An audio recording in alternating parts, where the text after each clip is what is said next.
Malam don Allah ka yi haƙuri kamar da tafi gida.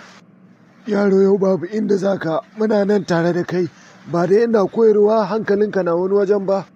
Malam wallahi yunwa nake ji sosai. Kai fa na tambaye ka na ƙara amma me ka gagara ba na amsa ko ɗaya. Ya san malam yanzu zan baka amsa kana tambaya ta.